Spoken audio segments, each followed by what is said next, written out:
was the breach of territorial integrity and the action that would lead to the independence of individual states being affected. That was a summary of a statement issued by the Foreign Affairs Ministry, as in Ghana's Foreign Affairs Ministry, following the decision of the U.S. to capture the Venezuelan president, his wife, and over accusations that the president has been involved in narco-terrorism. And so questions are being raised about where Ghana stands when it comes to our foreign policy, especially being a country that was a founding member of the non-aligned movement. Hello, good evening, and welcome to Enter. My name is Beatrice Edwin. Tonight, we want to go into this very issue following a number of statements the country has made on global issues, what happened between Israel and Palestine, as well as other issues that have caught international attention.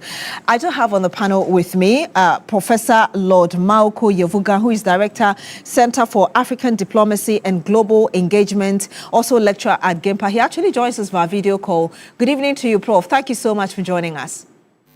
Good evening, Beatrice. Good evening. Thanks for having me. I also do have a video call with us as well, Honorable Ras Mubarak, Pan-African activist. Good evening to you, sir. Thank you as well for joining us. Greetings from the Gambia, and as we say in Dagbani, to Yumpali. Happy New Year. Happy New Year to you. Of course, I do have in the studio right here with me on my left side, Dr. David Agbe, Executive Director, Ghana Institute of Governance and Security. Doc, thank you for joining us in studio. Yeah, thank you very much. And of course, I do have, last but not the least, Dr. Yao Gebe, Head of Department, International Relations, Wisconsin University. Doc, it's great to have you as well. Nice to meet you. And Happy New Year to you, sir. The same to you. All right, I want to start with you, Professor Yevuga, and just reading a bit of the statement issued by the Foreign Affairs Ministry said that the government of Ghana shall maintain and defend its long-held principled position against invasion, occupation, colonialism, apartheid, disregard for sovereignty and all forms of violation of international laws. Looking at this phrase from the statement issued condemning the U.S.'s decision to go into Venezuela, does it give you a clear understanding of where Ghana's foreign policy has been all this while? Yes, it has. And thank you very much once again. And I think that, you have to contextualize the statement. So if you go to the Constitution of Ghana, 92 Constitution, Article 40, lays out what we call the principles of Ghana's foreign policy. So if you just oppose a statement against those principles of our foreign policy, there's consistency. It talks about the protection of our national interests. It talks about respect for international law and our treaty obligations to the UN Charter, to the African Union, ECOWAS, Commonwealth of Nations. We also talk about the use of peaceful means to resolve international conflicts and all that. So Ghana is actually articulating our foreign policy as spelled out in the Constitution, and it is in keeping with our historical foreign policy orientation from independence to date. So that the statement actually captures the element of our foreign policy historically. Let me come to you, Dr. Yao Gebe. Listening to that statement, and I did say that it's not the first you're making. In recent times, we've been commenting on a number of international issues. What kind of understanding do you get as regards where Ghana stands in the international space? Thank you very much. Ghana's foreign policy has historical antecedents. It's not something that has evolved today. From the time of Dr. Kwame Nkrumah, our very first president, certain principles came out very clearly. For instance, our allegiance to the African unity, decolonization, promotion of non-alignment, and all that. And of course, today we are adding other principles: economic diplomacy, non-alignment, neutrality, and what have you. But the question is, anytime we have these international developments, whether it's military intervention as the United States has done, and what have you, we have all states, nations around the world condemning. Is that essentially the issue? That you just condemn, after the condemnation, what else? So I'm not so much about this generic way of conducting international relations, international politics. I have my reservations about it. Okay, if you could go a bit deeper into it, you think that people are acting on paper rather than taking action. Is that what you're saying? Exactly. the foremost international organization, the United Nations. Very soon they will also be condemning. I'm talking here about the Security Council of the United Nations. They will be condemning, and they will come out with a resolution. The penetrator of that incident, I'm talking of the United States, is a veto-wielding member of the United Nations Security Council. And they are going to veto that resolution. So what are we really doing? Just to condemn for condemning sake. Look at it. Israel, Palestine. After all the condemnation, what did we see? A lot of destruction, killing of human beings. You go to Russia, Ukraine, the same kind of havoc. Today, Russia is still in Ukraine. The United States, they've captured somebody's head of state, taking him to New York, and that's it. So all the condemnation, my question, my central issue is, after that, what else? What should we do as an international community and stop this kind of havoc occurring in the international community? I don't have the answers. And those who are doing the condemnation don't also have the answers. So where are we going as humanity? Where really are we? Are you getting me? Beautiful. Where are we going as humanity? So I want to get your thought as well before I come to you, Mr. Mubarak. Yes, I think fundamentally, Dr. Marco and Dr. Agebe has, listed Ghana's constitution and then our foreign policy making. And all the statements, or the statement made by the Foreign Affairs Minister, Honorable Okujeto Ablakwa, I must say that it's quite commendable and comprehensive enough. We belong to international community, and the foundation of this world, as far as international law and the UN Charter is concerned, believes that no other country should violate the UN Constitution, especially when you read Article 2, Clause 4, it talks about the fact that no nation or no country should refrain from armed aggression or any aggression towards another country to more like adopt a certain president, trying to say that this president has conducted or misconducted himself, and so you want to go to a certain extreme and adopt a certain government. So the foundation of our laws and the constitutions of the United Nations talked about the sovereignty of every country. And in international law, when we talked about the sovereignty, you have that sovereignty that says that Ghana, we are a sovereign country. We have our territorial boundaries. We have our people. We have our citizens. And we have our laws that governs us. We have our government. And so any territorial country or any other country in the world that has all these pillars, British, you cannot violate the international law and just jump onto another country and say that that president or that country is misbehaving. And so you have the legitimate mandate to also misconduct yourself. And what President Donald Trump has done, I must say that is so horrific to the extent that within the context of United Nations and then United States itself, they are totally ashamed about what the president has done because it has negated all the positive element of U.S. Because all of us, from political science point of view, from international relation point of view, we say and we salute, U.S. all the time that they brought the concept and ideology of democracy. And so if you trample upon that ideology, which has negated all the credibility that United States has, to the extent that you just jumped onto another country, violated their rules, violated the constitution, and then just adopted the president and say because you want to go there and take over the country and rule their country and take over their oil resources. And so no other country in the world will like what United States has done. Because as it is now, Beatrice, it's just like I am stronger than you, and so I can do whatever pleases my conscience. That is what United States is talking. That is what it is acting now. So as we speak now, they are just paving the way. They are just giving us credence that any other country, as much as you are strong, you have the military power, you have the economic power, you can just jump onto another country and do whatever you want to do. And so we are setting, United States is setting an agenda for anarchy.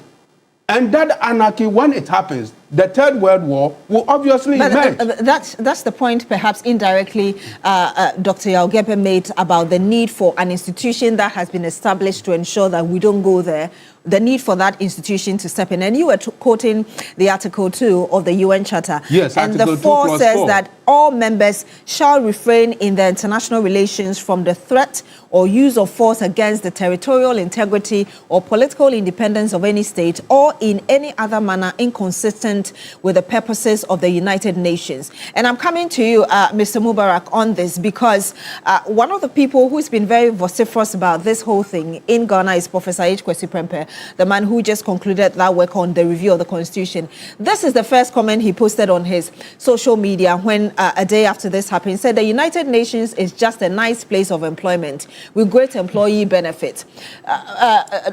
Dr.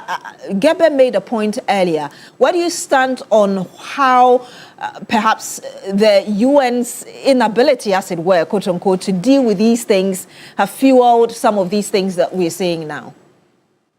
Well, I mean, first of all, invading a country without Security Council authorization is in itself illegal.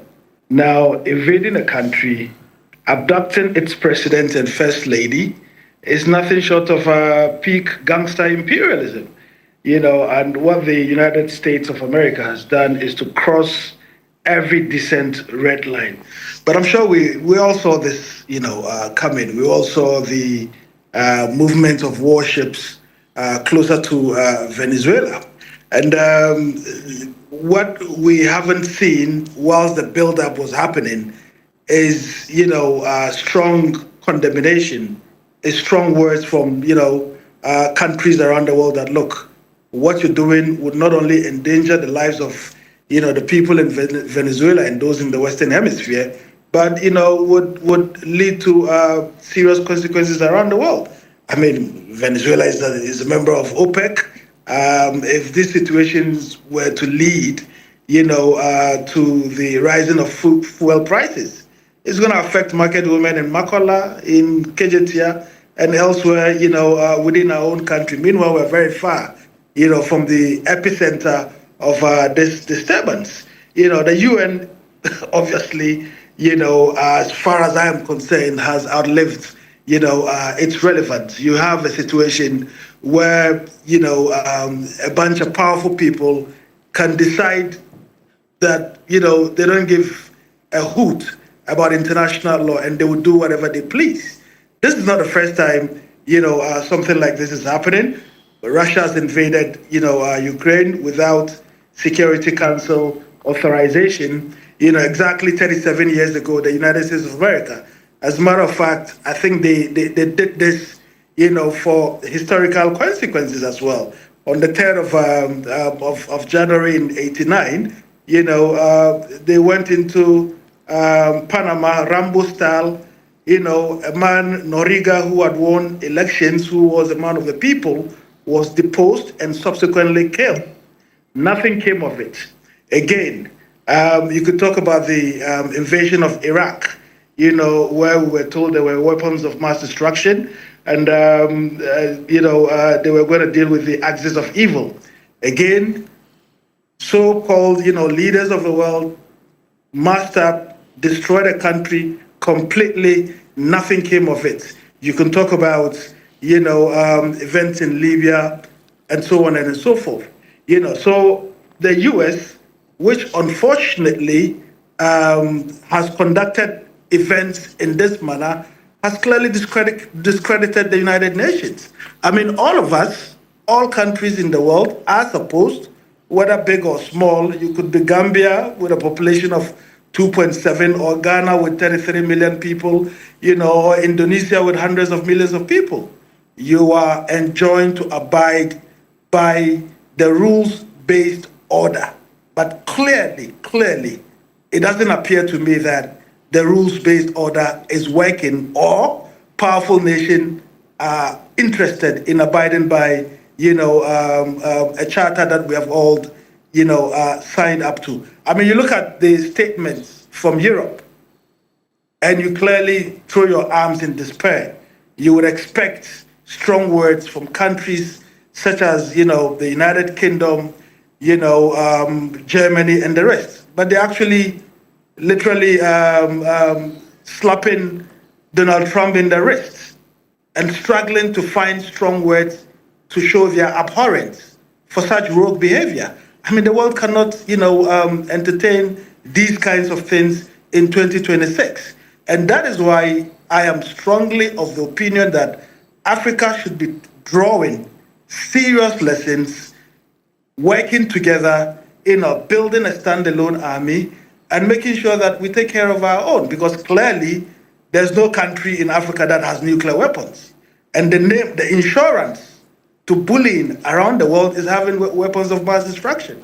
You can talk about North Korea, they have WMDs, nobody touches them. You can talk about Israel, they've got WMDs, nobody touches them. And so the only insurance to make sure that people like Trump and the US of A would not treat you in the manner they are treating your country is to go rogue. But unfortunately, obviously, as signatories to various international treaties, we are bound by these international treaties for, if you like, nuclear disarmament. In Africa, there's no country with, that capability to show strong deterrence. The only country in Africa that had it was South Africa during the apartheid era. And indeed, when they realized that they were losing their grip on power in South Africa, the white apartheid government completely disarmed. So South Africa is the only country in the world that has peacefully disarmed its weapons of mass destruction.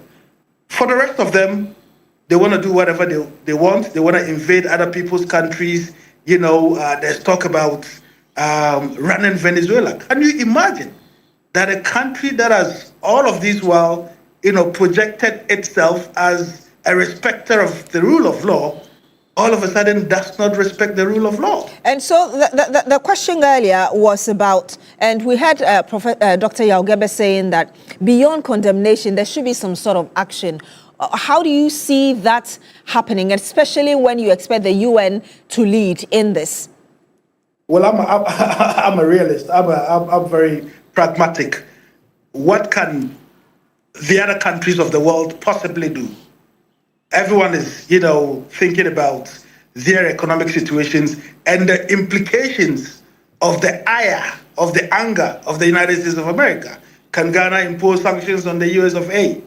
I don't think we have what it takes. Can Nigeria do so? I don't think they have what it takes. Can the United Kingdom, which has for the last, 2 or so decades been kissing the backside of the United States of America, impose sanctions? Absolutely not. And so there's got to be a rethink, across the world. Indeed, BRICS, brilliant, but clearly you see also the whittling away of the influence of BRICS. They've completely lost focus. All right? And there's come a time where nations of the world, especially the regional ones, like Africa, like Asia, and others, would begin to think about how they can secure their respective countries. Because you don't want a situation where somebody would wake up one day and then invade your country, impose a no-fly zone like they did in Libya, and there was no consequences. I'm coming back to you, Professor Yavuga, because earlier I was saying that we've been very vociferous when it comes to these things in recent times. We've commented on the Venezuela bit. We've commented on Israel-Palestine issue as well. How do these comments, as it were, position us in terms of our strength in the global space when it comes to these things? Yes, Benny. So thank you once again. You see, the discussion has to be properly situated. When it comes to international relations or international politics, there are various ways of interpreting international events. So it shouldn't only be about condemnation, as Dr. Gabriel rightly said. So you look at the competing theories and interpretations that we give to international events. Now, we can be here and be criticizing and be offering normative kind of perspectives. But in international relations, there are others who believe that international relations is about politics, hard politics, real politics, we call it. And in that case, they will not see anything wrong with what America is doing. They will say that America is trying to do what big powers are supposed to do in international politics. Therefore, when we are discussing these things, we shouldn't make it a Ghanaian discussion. This is a global discussion, and in international relations, power politics play a major role. So if you talk about realists are people who believe in national interest. They believe in hard politics. They believe in survival in a competitive international system. So with all those understanding, it means therefore that when events occur in the global system, you have to look at the perpetrators of those events and what may be influencing what they are doing. For example, if you take Donald Trump, he's been clear. One of the things about Donald Trump that he speaks his mind, so you cannot second guess him. He talked about why they went to Venezuela, partly because they want to take control of their resources. Now, if a country is so ambitious to take control of another country's resources, your appeal to moral argument is not going to stop that person. Therefore, what you need to do is that you need to understand the hawkish elements of the government. If you take the Donald Trump Republican Party, they are the hawkish element of that party now, who are controlling the foreign affairs decisions of the government, and they will not stop at nothing. We are just seeing that Donald Trump is determined to take over Greenland, and he has signaled that he will do that wherever it pleases, America.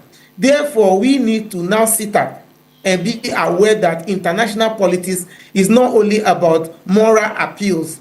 If you look at the UN itself, the UN as we have now is a compromise. Compromise in the sense that when the League of Nations collapsed in the aftermath of the First World War, something have to give. So in 1945, the big powers have to compromise in a way of the Security Council for veto power. That is why nothing gets done at the UN Security Council, because the moment one country vetoes a decision, that is it. Which tells us that we need to look at the politics. How do you build alliances? Russia is a veto power wielding member. China is a member of that sort also. France and the UK and the United States. How do you make sure that at every given point in time, all these countries come together? That's the only way you can make a decision that will satisfy everybody, but that is always very impossible. Therefore, I would argue that we in Africa have to begin to build alliances and also make sure that we don't depend on the moral conscience of other countries to solve our problems for us, because those countries may not be looking at morality. They will be looking at national interest, what works for them. So we as a continent or as countries in Africa have to begin to be economically independent. We have to also be able to protect ourselves against foreign aggression. If we were to sit in Ghana right now and our president is going to be abducted by another country, do we have the military power and strength to protect ourselves? Because if you look at our foreign policy principle, the number A, the A element says protection of our national interest. So I would say that first of all, national interest? Exactly. So that's what I'm coming to. Every country, you see, the Constitution provides a broad framework, but the government of the day have to define what our national interest is. National interest is not fixed. It keeps changing. And as Professor Gabriel said, historically it has evolved. Today we are talking about economic diplomacy as part of our foreign policy concern. And is that not what the people say in terms of argument, that if you get your national interest clearly, that defines your foreign policy, doesn't it? Yes. So you need to define your national interest and also use what you call capabilities.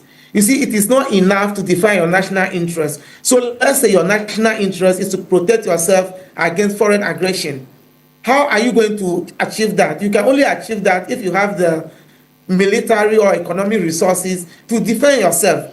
So you need to have what's called capabilities. America is able to do the things they do. You hear them boasting that they took a lot of airplanes to Venezuela. They didn't lose any of their military men, and no country can attack them. If they don't have the military or the economic capability, they wouldn't have achieved what they achieved in Venezuela. So national interests have to be defined within the context of capabilities. Do we have what it takes to protect our national interests? I will come back to you, Professor Yevuga, because I want to build on that with you, Dr. Agbe.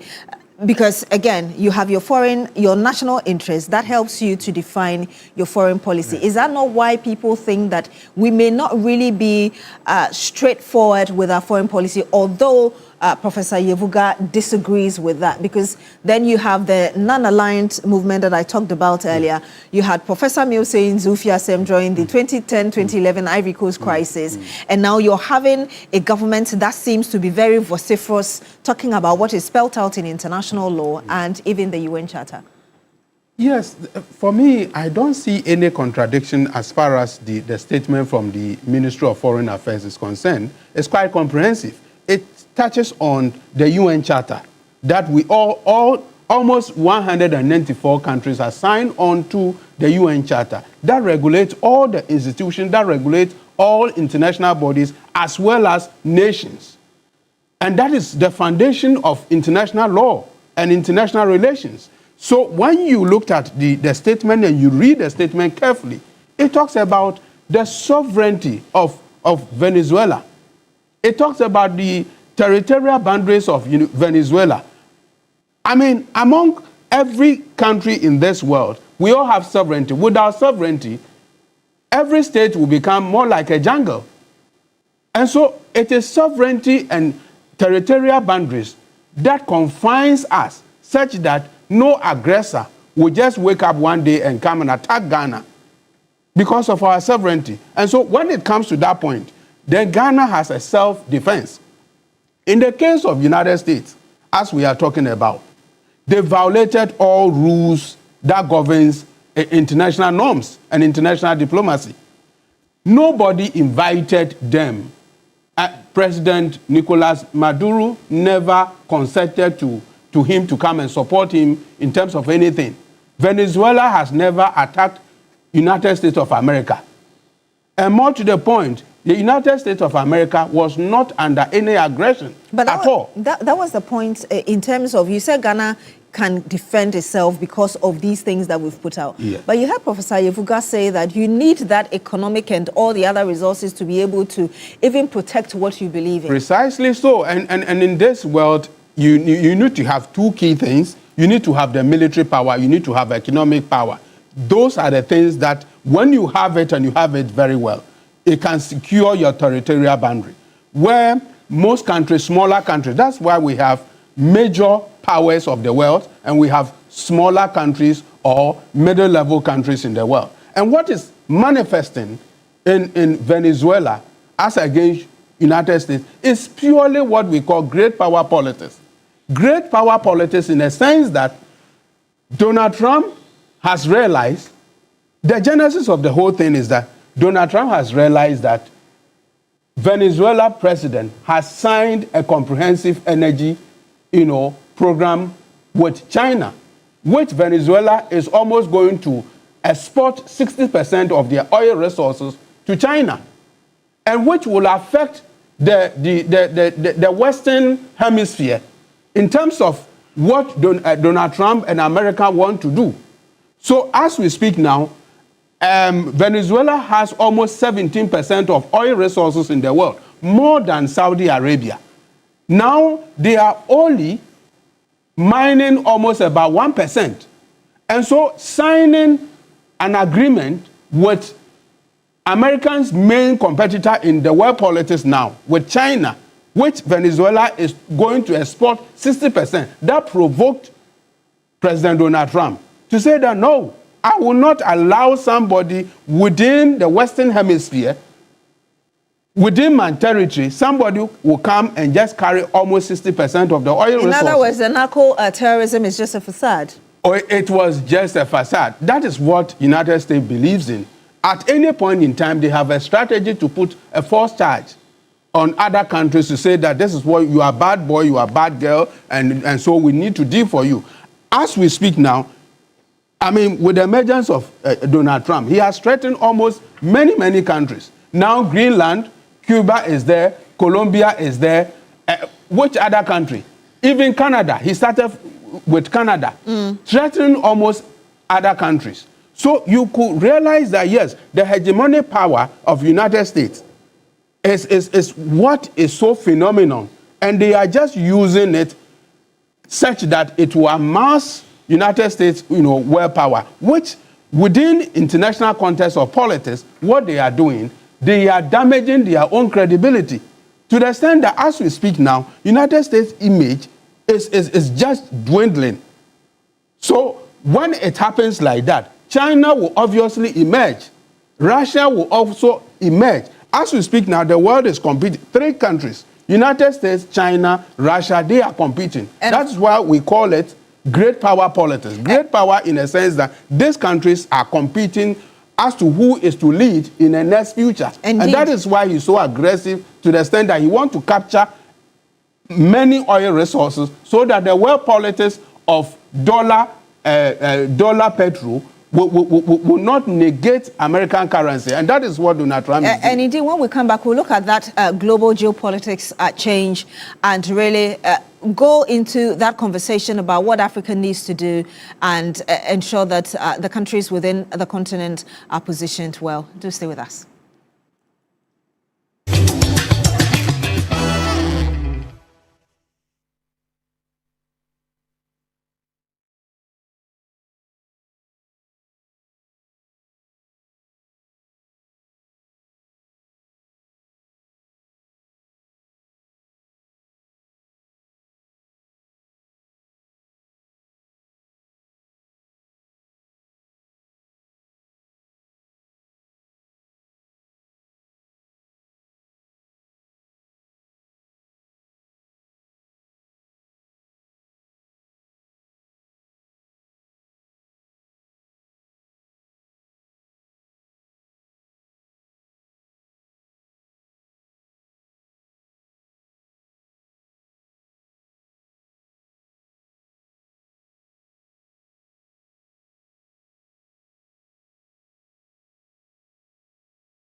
And you're still here on Agenda on TV3. Tonight we're discussing where Ghana's foreign policy lies in the midst of recent statements concerning what's happening in Venezuela, also the earlier incidents of Israel-Palestine and our comments and all of that. I do have in the studio with me Dr. David Agbe, Executive Director, Ghana Institute of Governance and Security. I also do have Professor Lord Mauko Yevuga, who is joined us via video call. Also, Mr. Ras Mubarak, Pan-Africanist, and Dr. Yaugebe, Head of Department, International Relations, Wisconsin University. And I want to start with you this time around, Doc, because if you look at Ghana's statements, again, I refer to the two major ones, Israel-Palestine and this latest Venezuela issue. It looks like the country is not afraid of the U.S. How does that fit in the recent global geopolitics change? You talk about the emergence of BRICS and the decisions of nations to join and the way forward, really, trying to deal with the U.S. Dominance. Thank you very much. I have to start from the premise that constant, instantaneous condemnations amount to lamentation. And that's what we are witnessing in the international system. And let me take you back to one point raised about the national interest. Every nation globally has what we call core national interests and residual or elementary national interests. What are the core national interests? The maintenance of territorial integrity and sovereignty.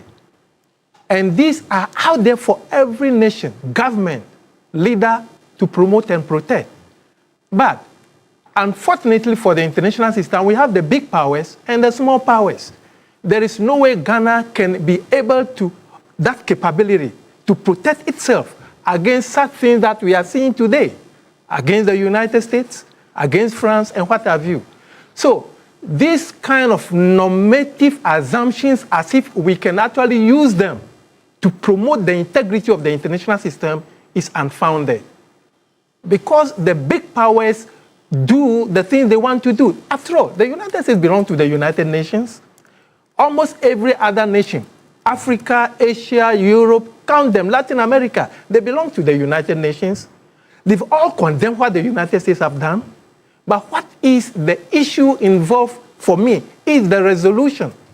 It is not the constant condemnation that is important. And I made the point, and one of my colleagues actually pointed to it. The United Nations has become completely redundant. Because at the end of it all, those 5 permanent members of the United Nations Security Council hold the magic wand. That is the veto power. And one of them is the one doing this. And the United States is one of them. Just imagine, I referred to it earlier. If today the United Nations decide to come out with a resolution to condemn what the United States has done, that same United States will veto it. So what is the progress? No progress. So seriously, we have a problem, structural problems with the United Nations. It can actually show its teeth, it cannot bite. One of my colleagues again made the point that Africa must come out with its solution, probably own a nuclear weapon. Don't think that is the solution. Is it Ghana? Is it Nigeria, South Africa, rearming itself with nuclear weapons? What will be the dividend? What will be the result? What will be the outcome of that? Well, with BRICS, you've got Russia on. Well, these same nations that we are mentioning, China has nuclear weapons. Now Russia has nuclear weapons. The United States, Great Britain, they have nuclear weapons. Yes, but they belong to the same groups. We're talking of the North Atlantic Treaty Organization. These powerful nations belong to NATO. And you see what they are doing. If you take the example of Russia and Ukraine, okay? So, nothing has been done. NATO cannot intervene in what Russia is doing in Ukraine. Similarly, the United States has done everything possible to support Israel in what it is doing to the Palestinians. Okay? So realistically, I'm looking at the two sides of of what is going on. Do I hear you say that although you want, for instance, the UN to move beyond the rhetorics of condemnation and act, you still do not see any way forward as regards how we can deal with this imbalance on the international front? Because the United Nations structurally is immobile. It doesn't have the wherewithal to do anything. Why? Because those permanent members of the Security Council they have the wherewithal. They have the wherewithal to move the international society the way they want. So when you talk about structural changes, what do you expect that will change the narrative? Structural change, repeatedly, anytime I find these world leaders gather in New York, what they talk about is what? The democratization of the United Nations. The United Nations was not established on democracy. It was fundamentally based on the wishes, the interests of the permanent members of the UN Security Council. Those 5 permanent members who won the Second World War. Okay? So they have actually woven a cloth that fits them, that suits them. And they actually contravene some of the rules, the regulations of the same United Nations when it suits them. Yes, just let me take you back into history.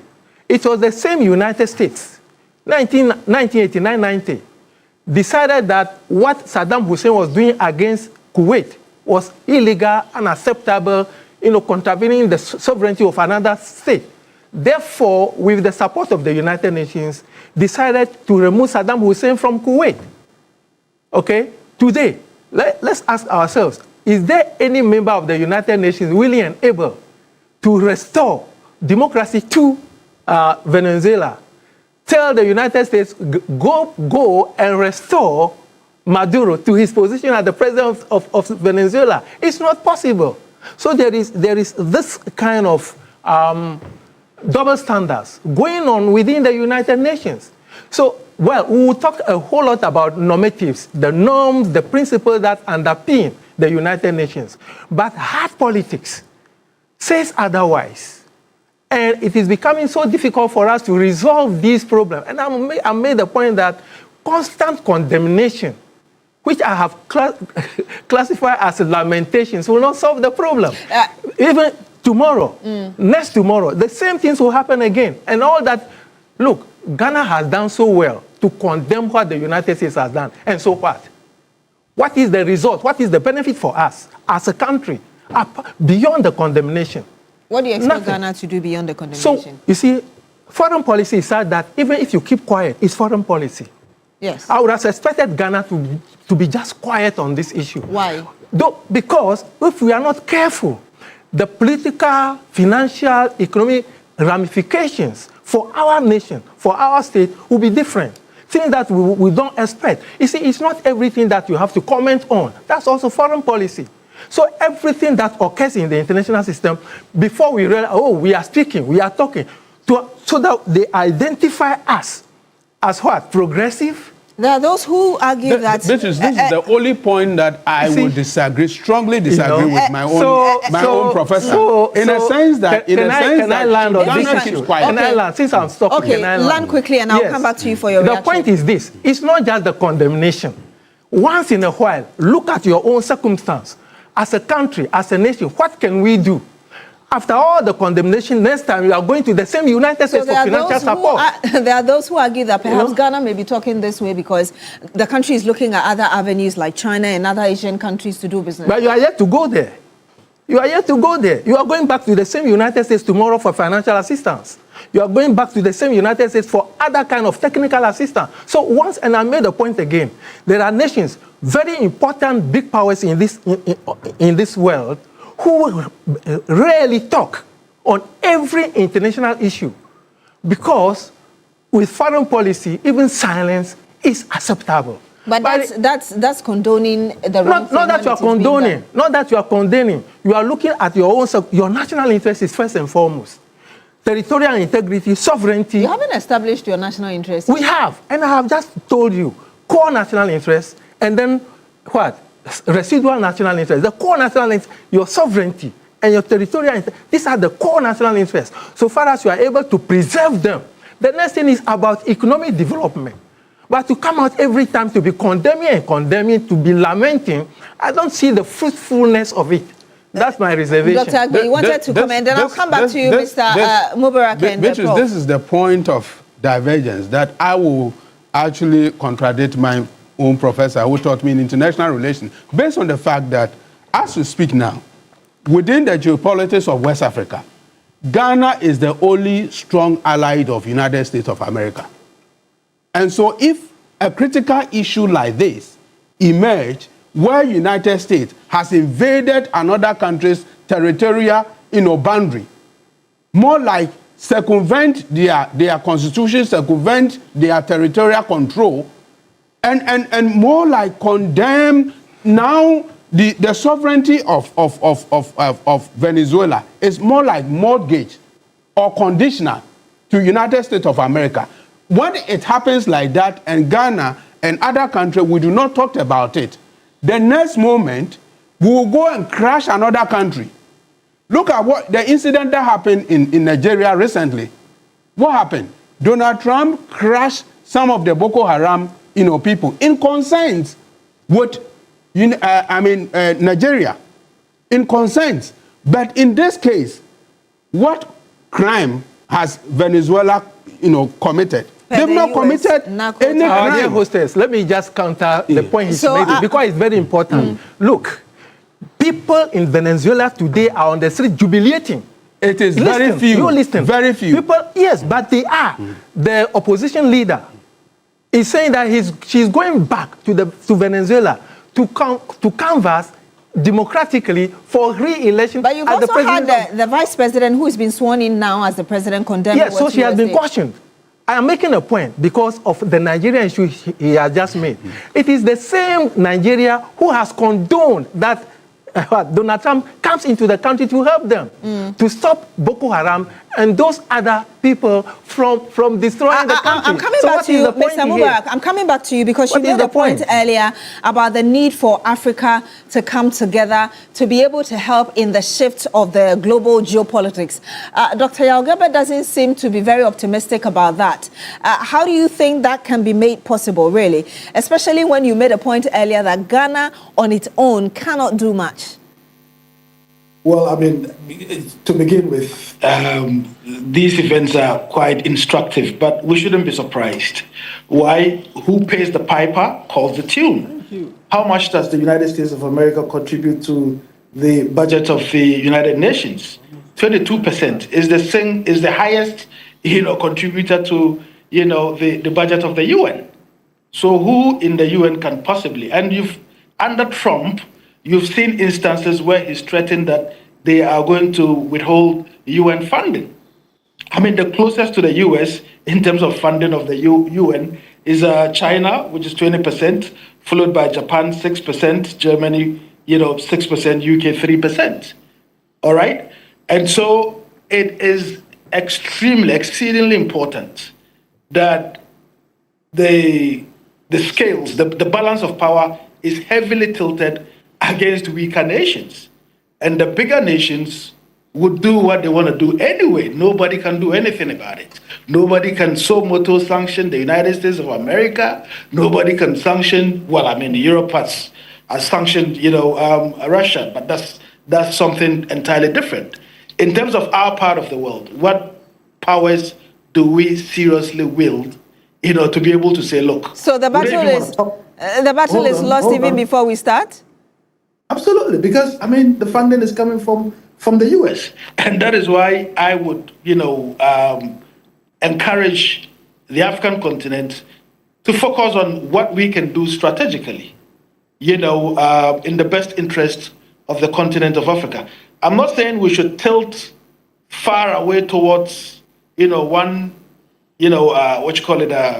player over the other. We've got to, be smart with this. The scales of power geopolitically, changes every now and then. You've seen instances where kingdoms are falling.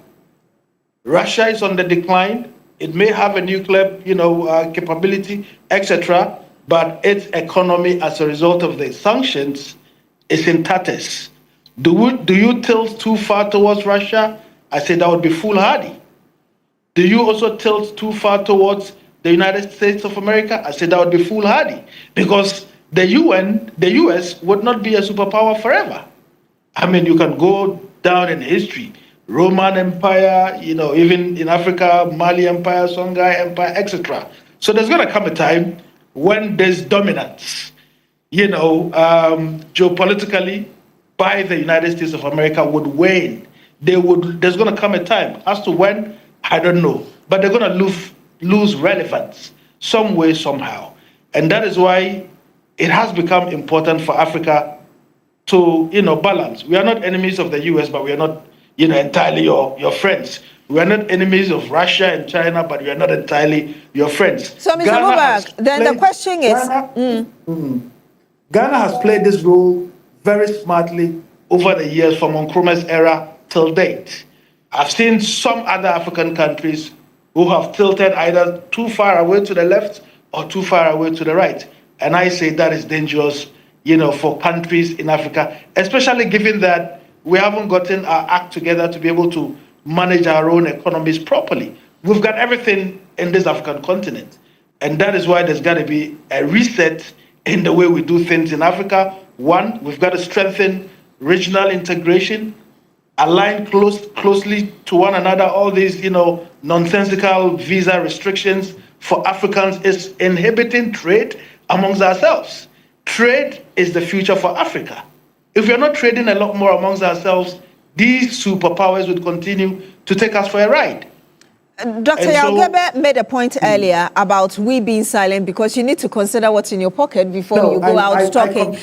Yes. So the question is, how do you? The fact that we don't have what it takes to impose sanctions on a rogue country, on a country that is completely thrown to the dogs, the UN Charter, United States of America in this case. I don't think we should be silent. We've never been silent. So let me ask my question, which is that in the midst of that, you need to be able to balance, as it were, moral diplomacy, strategic neutrality, and national interest as well. In like a minute, if you could answer that as well, how do we go about that? I'll go to Professor Yevuga for his final word and then my panel here. We're on the right side of history. The indignation by Ghana, our righteous indignation. I mean, it's always been like this. From Nkrumah, Champong, through the democratic era.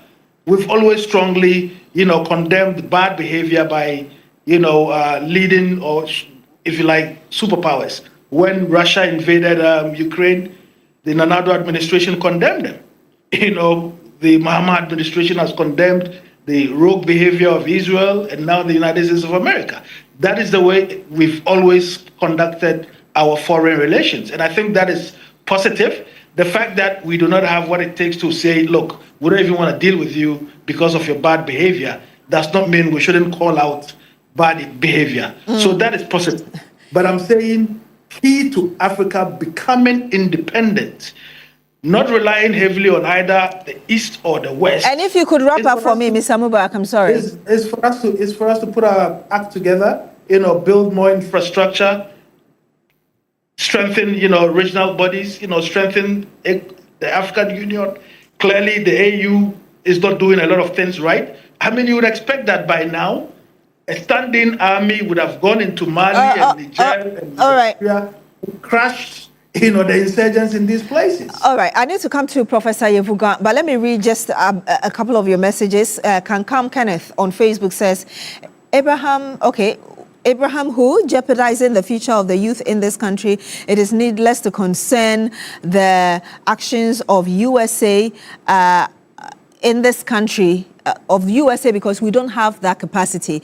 Akudugu Dominic says, Ghana did the right thing by condemning US action. We must move beyond bootlicking of superpowers just to maintain good blood between us, to give to give us the opportunity to go and beg. Come on, this action strengthens us, pushes us to sit back and address our own challenges.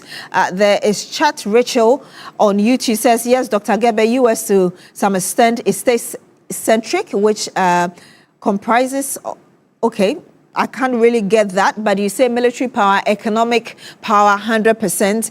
And then there's another statement says, considerably so, Professor Yevuga, it is about time we created close allies and fortified that bond economically, diplomatically, etc. Let me get your final word, Professor Yevuga, really, on moving forward in the midst of the arguments that have been made. Do we have to come together as a continent to be able to help shift this global politics? Yeah, so I'll locate my concluding remarks, tying it with what Dr. Gebe said. You see, condemnation is good. It's good to make this statement that we'll be making. But I know his point, and I agree that we have to go beyond that. Because you can't condemn the Americans for doing this. Then they are the only people you're also dealing with, going there for money and loans and what have you. That is why we need to go back to Kwame Nkrumah's vision for Africa. If we want to play a major role, condemnation, this has to be backed by economic power. You cannot be condemning all the time. Nobody will take you seriously if you cannot fund your foreign policy independently. So I think that our independence as a country is not complete if we are not economically independent. And we can only be a voice in the global system if we are economically independent and if we are also able to mobilize one of the things we haven't done well as a country is that we are I'll be deviated from grateful the for you to Pan-African- wrap up for me. I'm sorry. Yeah, so we need to go back to the Pan-Africanist agenda of pushing for African unity that gives us a bargaining power in the global system. Thank you. In 30 seconds, Dr. Agbe. Yeah, Beatrice, my concluding remarks is the fact that we are all friends of America. However, if America does anything which is wrong, we need to say it. The ideational values of America is all about democracy. They didn't go to Venezuela to strengthen their institution. They didn't go there as a result of fundamental human rights abuses or whatever it is. They went there purely on a commercial, interest. Oil. Oil. That is all. And so it is so condemnable and horrific to the extent that United States will just invade into the territorial, boundaries of other countries. When it happens like that, we become more like a jungle where the strong and the mighty one always prevail, and which is, wrong for our, international politics. Prof, your final words in 30 seconds, please. Yeah, sure. The point is this. Nation states globally do not pursue normative interests all the time. They use their power, their resources to go for what they want. That is the pursuit of the national interest. What is the foremost national interest of Ghana, of African countries? Economic development, the welfare of the citizenry. Let us be mindful of those things and forget about constant generic condemnation, which doesn't bring anything to the people. Thank you very much. Thank you so much, Dr. David Agbe, Executive Director, Ghana Institute of Governance and Security. Thank you for joining us in the studio. Of course, as well to you, Dr. Yaw Gebe, Head of Department, International Relations, Wisconsin University. To my guest of our video call, Professor Lord Mawoko Yevuga, Director, Center for African Diplomacy and Global Engagement, also lecturer at GIMPA. Thank you as well. And also Pan-African activist, Mr. Ras Mubarak. Thank you all, gentlemen, for joining us on Agenda tonight. My name is Beatrice Edu. Thank you so much for joining us. See you next week.